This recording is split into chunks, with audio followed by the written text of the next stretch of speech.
In November 2025, the financial world is standing in the exact same position it did in September 1929, at the edge of a pattern so precise and so unforgiving that it has repeated for more than a century.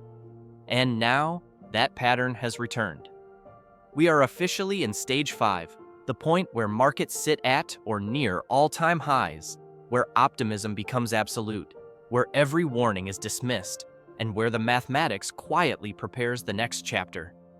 History shows that from the moment Stage 5 begins, the clock starts ticking on a brutal 18-month countdown, the same countdown that erased 58% of market value by March 1931, before the final bottom eventually reached an 89% total collapse. Today, every major signal is flashing the same way it did back then. Record insider selling, margin debt approaching 8% of GDP, valuations detached from earnings, and investors believing that technology or central banks have somehow rewritten the rules. But the rules never change. What went up on leverage will fall on liquidation, and once forced selling begins, nothing can stop it. This video will walk you month by month through what unfolded between 1929 and 1931, then overlay that timeline onto 2025-2027, showing exactly what to watch when the cracks appear, when the false hope arrives, when the slow grind begins, and when the real capitulation hits. Because if the pattern holds, and it always has, March 2027 will be the moment when most of the damage is done, most of the wealth is transferred, and most of the world realizes too late that Stage 5 wasn't the top. It was the beginning of the end. From the moment Stage 5 began in September 1929, the pattern that would eventually erase 89% of market value unfolded with mathematical precision. And the story of those 18 months is the clearest roadmap for what happens next in our time. It started on September 3, 1929, when the Dow Jones closed at 381.1, its highest point ever, an illusion of invincibility that would not be seen again for 25 years. Newspapers were euphoric. Economists like Irving Fisher declared a permanently high plateau, and investment advisors urged clients to buy even more. But behind the scenes, the people who understood the true state of the market were acting very differently. Joseph Kennedy, one of the most successful speculators of the decade, had already begun liquidating his positions, recognizing that margin debt near 8% of GDP turned even a small decline into a cascade of forced selling.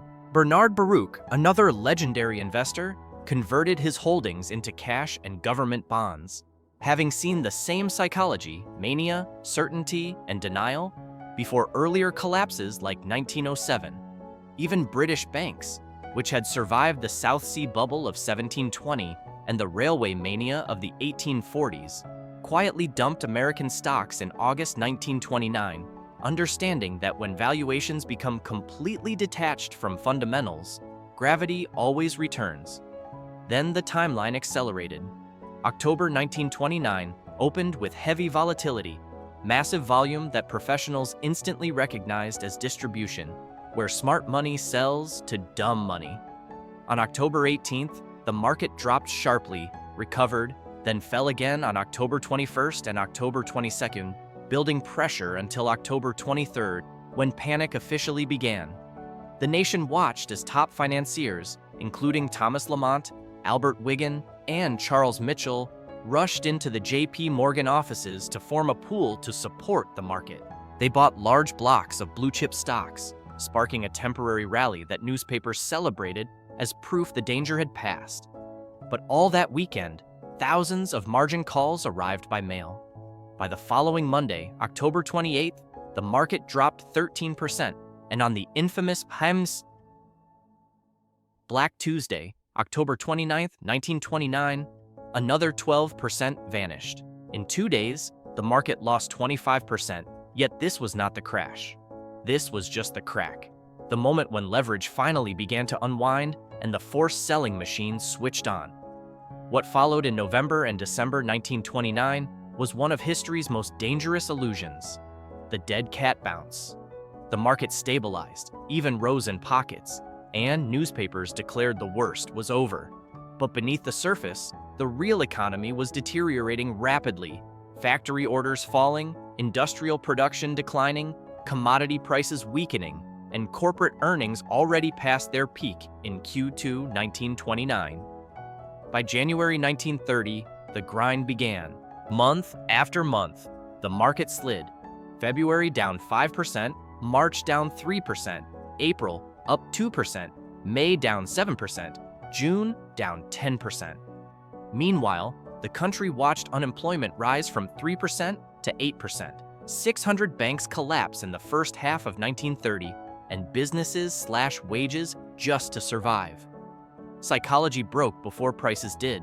Investors held losses of 30%, then 40%, then 50%, convinced every tiny rally meant recovery, only to be crushed again and again. By March 1931, exactly 18 months after Stage 5 began, the Dow sat at 160, a 58% decline from its peak. And yet, this was still not the bottom. That wouldn't come until 1932, at 41, an 89% total collapse. But by March 1931, the wealth transfer was already complete. The middle class had been wiped out.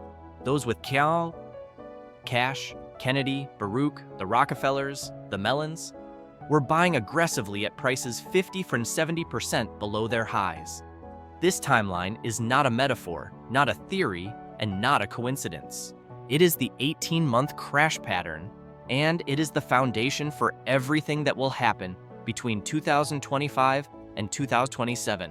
What makes this moment in November 2025 so unsettling is that the signals lighting up across the financial system are not similar to September 1929.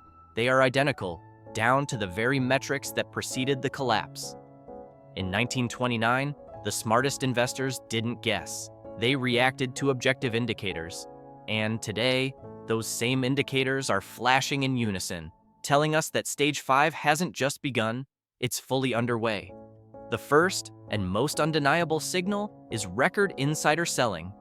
Over the past 6 months, insider sales have outpaced insider buys by nearly 20-1, the widest ratio since 2007, right before the last major crash. These are not casual diversification trades. These are large, systematic liquidations by executives and directors who see the real numbers before the public does. When the people running America's biggest companies are dumping shares at historic levels, they're not doing it because they're bored. They're doing it because they know the valuations don't match reality. Then comes the second signal, Warren Buffett's historic cash pile. Berkshire Hathaway is holding around $325 billion in cash and short-term treasuries, the largest cash position in the company's history, both in raw dollars and as a percentage of assets. Over 25%. Buffett did not accidentally arrive at this number. He sold more than $100 billion in stocks during 2023-2024, slashed his Apple stake by roughly 60%, reduced bank exposure, and has refused to deploy capital into anything meaningful for 2 years. That behavior only makes sense under one assumption. He is waiting for a deep, systemic repricing, just like he did in 2008-2009, when he bought Goldman Sachs and Bank of America on terms that guaranteed profit as the world melted down. The third signal is the mathematical trigger that turned 1929, 2000, and 2007 into catastrophic collapses: margin debt. Today, margin debt is hovering around 7.9% of GDP, effectively touching the same red line that preceded every modern crash. In September 1929, margin debt hit roughly 8%, and the market imploded 1 month later. In March 2000, it hit 8.5%, and the dot-com bubble burst within weeks. In July 2007, it reached 7.8%, and the financial crisis followed shortly after. When margin debt hits these levels, the system becomes a bomb with a hair trigger. A 10% decline wipes out equity in millions of leveraged accounts. Brokers issue forced liquidations, and the selling feeds on itself until the leverage is flushed out, brutally and mechanically. But the fourth signal may be the most dangerous: valuations completely detached from earnings. The Shiller P/E ratio, one of the most reliable measures of long-term valuation, currently sits at around 35, more than double its historical average of 16. This has only happened 3 times in history: 1929, 2000, and the recent bubble. Every time it exceeded 30, markets suffered massive declines. At a Shiller P/E of 35, investors are effectively paying $35 for every $1 of earnings, a price that assumes decades of flawless growth and zero economic disruption. But growth is already weakening, which brings us to the 5th signal: economic data rolling over. Just like Q3 1929, GDP growth for Q3 2025 came in at 1.8%, well below expectations. Manufacturing PMI has been below 50 for 3 consecutive months, indicating contraction. Commercial real estate defaults are rising as office buildings remain empty, landlords can't refinance at current rates, and owners hand their keys back to lenders. Regional banks, the same pressure points that cracked the system in 2008, 2011, and 2023, have already seen 3 failures this year. The final and often overlooked signal is sentiment. The belief that stocks only go up, that the Fed will always save the market, that AI justifies any valuation, and that this time is different is exactly the psychological cocktail that fueled every major collapse. In September 1929, investors laughed at the idea of a crash. 3 weeks later, Black Tuesday erased their confidence and their wealth. Together, these signals don't suggest we are approaching stage 5. They prove we are already in it. And just like 1929, once stage 5 is confirmed, the clock begins counting down toward the crack that starts everything. If history continues to repeat itself, and it always does, then the period between November 2025 and January 2026 will become the financial equivalent of watching a fault line crack open beneath our feet. This is phase 1 and phase 2, the moment when the market's surface strength begins to fracture, while the deeper structural weakness finally reveals itself. In 1929, this sequence unfolded with eerie clarity, and the same setup is forming right now. Picture the immediate future. Sometime within the next 30 to 60 days, a single event, perhaps a bank failure, a major company posting catastrophically bad earnings, or a sudden geopolitical shock, triggers the initial jolt. The trigger itself doesn't matter. What matters is that the system is so leveraged and so fragile that anything with enough weight will start the cascade. The first sign will look deceptively normal, a sharp 3% to 5% sell-off in one trading session, the kind financial commentators describe as healthy volatility. Healthy. The next day, institutions may step in to stabilize things, creating a small rally that convinces casual investors the danger has passed. But then it hits again, this time deeper, another 5% to 8% decline that shakes confidence and exposes how thin the market's liquidity has become. And then comes the moment that marks the true beginning of the pattern, a massive drop of 10% to 15% in a single day or over 2 days. This is the modern version of Black Monday and Black Tuesday, the moment the audience stops breathing and the forced selling engine switches on. This is phase 1, the crack that begins the 18-month countdown. And just like October 1929, this will not be the crash. It will only feel like it. Over the next few weeks, the market will ricochet violently, down one day, up the next, as margin calls begin quietly spreading across brokerages. Behind the scenes, brokers liquidate positions from clients who can't cover losses. Hedge funds trim exposure, and leveraged traders get blown out. Yet on the surface, newspapers and TV networks insist the worst is over, offering soothing narratives like temporary correction and opportunity to buy quality stocks on sale.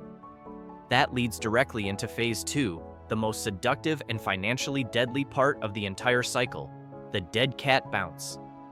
After the first shock in November or December 2025, the market stabilizes. Prices stop falling. Some days even turn green. Within a few weeks, the indexes may rebound 10% to 15% from their initial lows, convincing millions of investors that they successfully survived the correction. Analysts will rush to declare that the excess speculation has been purged.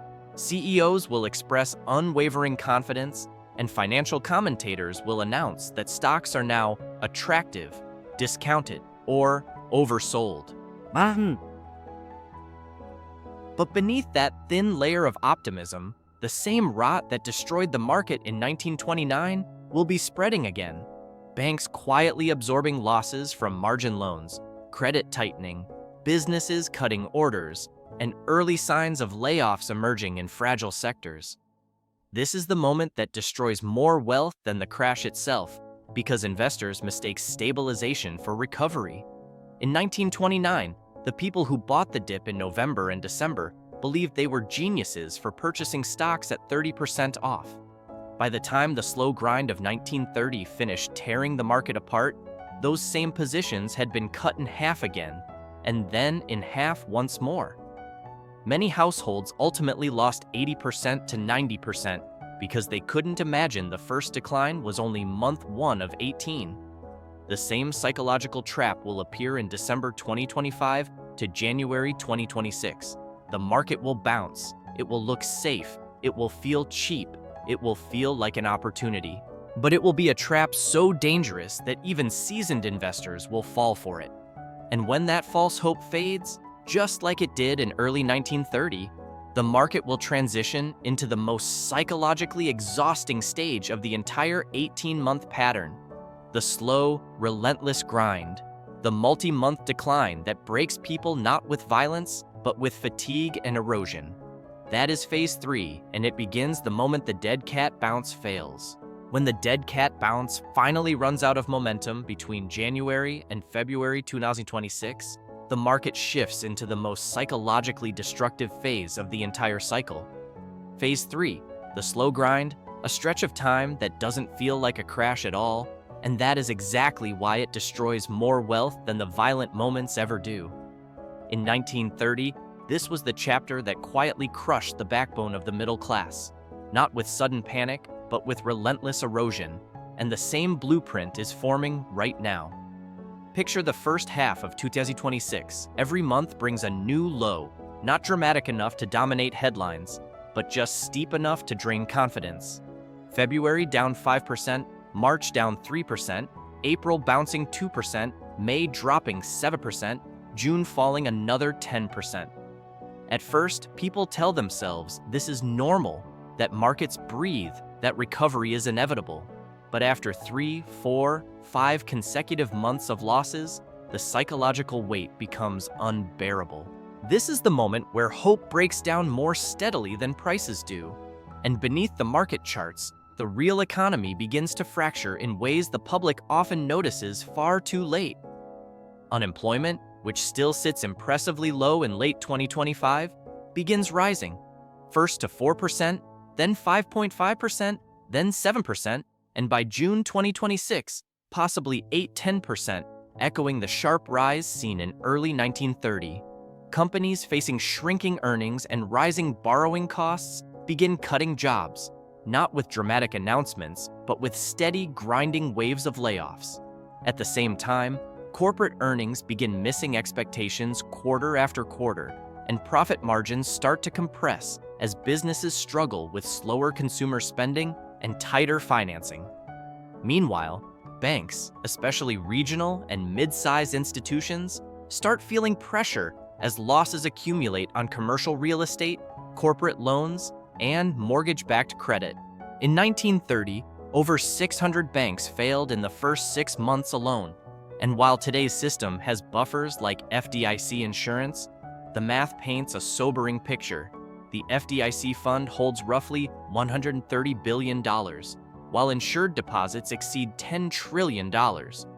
If even 2 to 3% of banks fail, the insurance pool evaporates instantly. This is why February through June 2026 will be emotionally devastating for millions of investors. They won't see a catastrophic event. They'll see a never-ending bleed. They'll watch their 401ks shrink month after month, their home equity flatten or drop, their company begin cost reduction restructuring, and the news cycle shift from soft landing to technical recession to full recession. Every small rally will rekindle hope, only for it to collapse a week later. Every piece of good news will be followed by 2 pieces of bad news. Every attempt to time a bottom will be punished. In 1930, investors endured this grind by telling themselves the same story: it can't get much worse. And yet it did, again and again. Many held their positions at 30% losses, then 40%, then 50%, convinced the recovery was coming next quarter, next season, next year.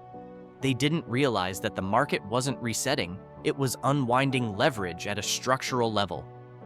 By June 2026, the pattern reaches its midpoint. Markets could be down 50 to 60% from their late 2025 highs, echoing the trajectory of the Dow falling from 381 to 220 by mid-1930. Most retail investors will still be holding on, emotionally drained but unable to take the loss. They will convince themselves that selling now would be foolish, that recovery is coming, that the worst must be behind us.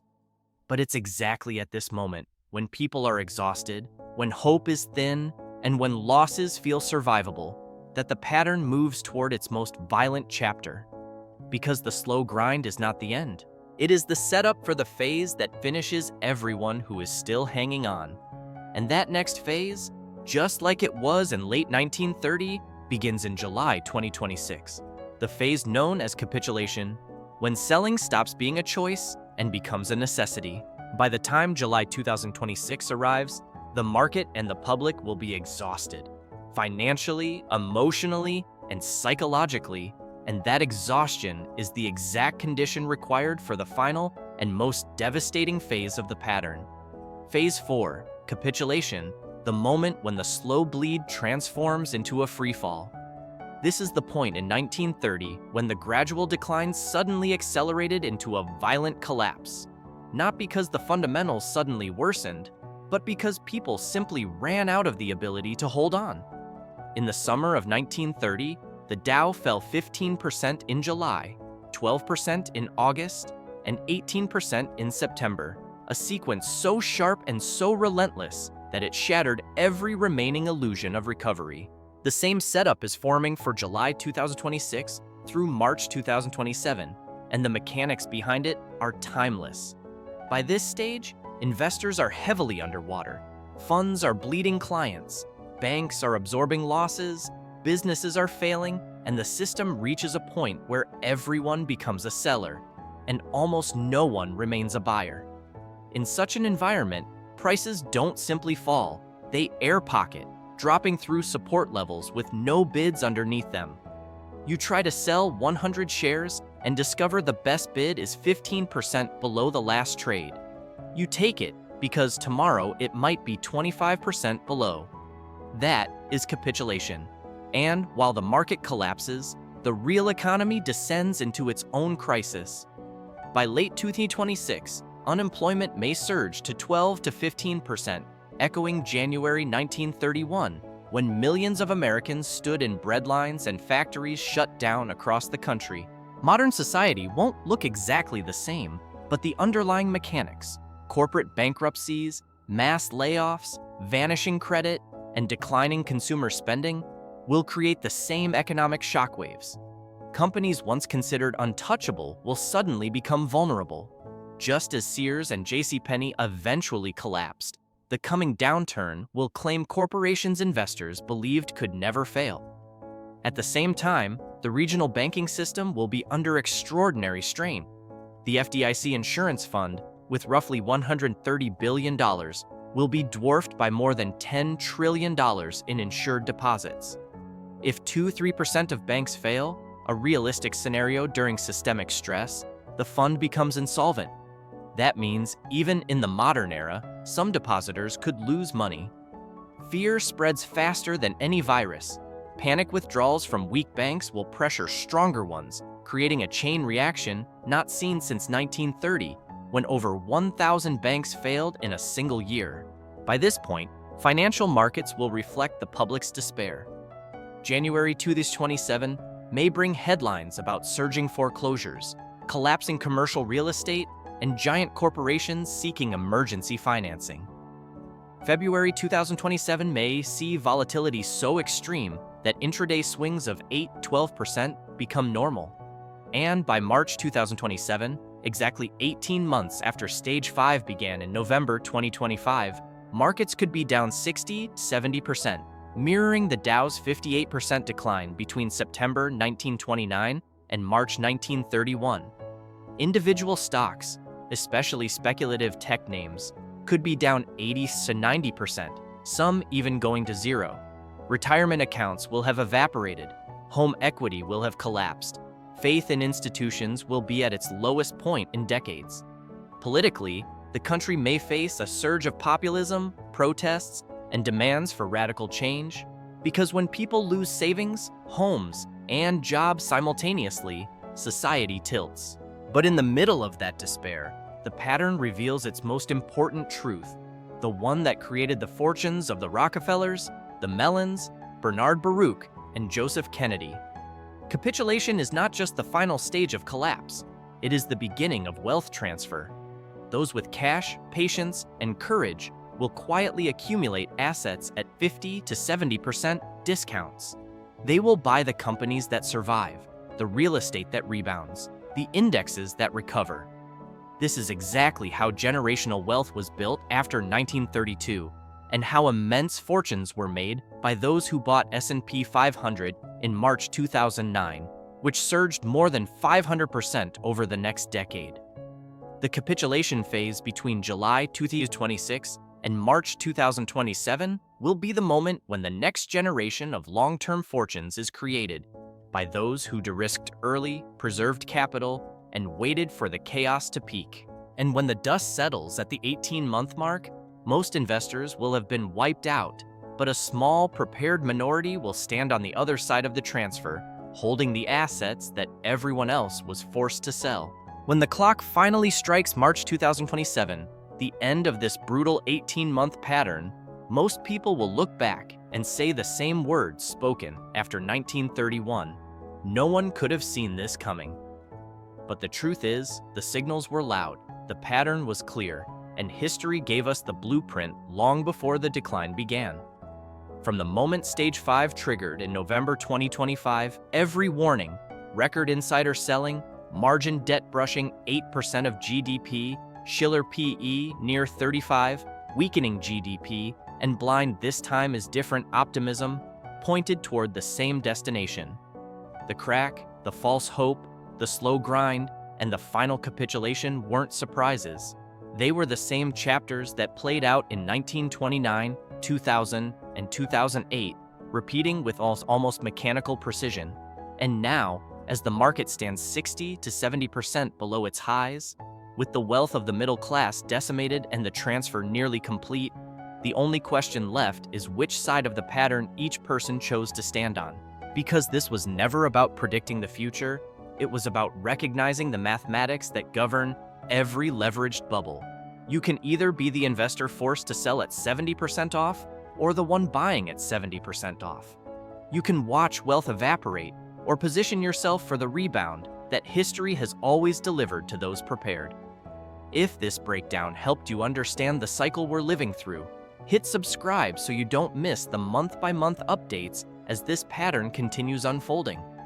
And if you want deeper analysis, timing signals, and the strategic moves institutions are making right now, join the channel membership below.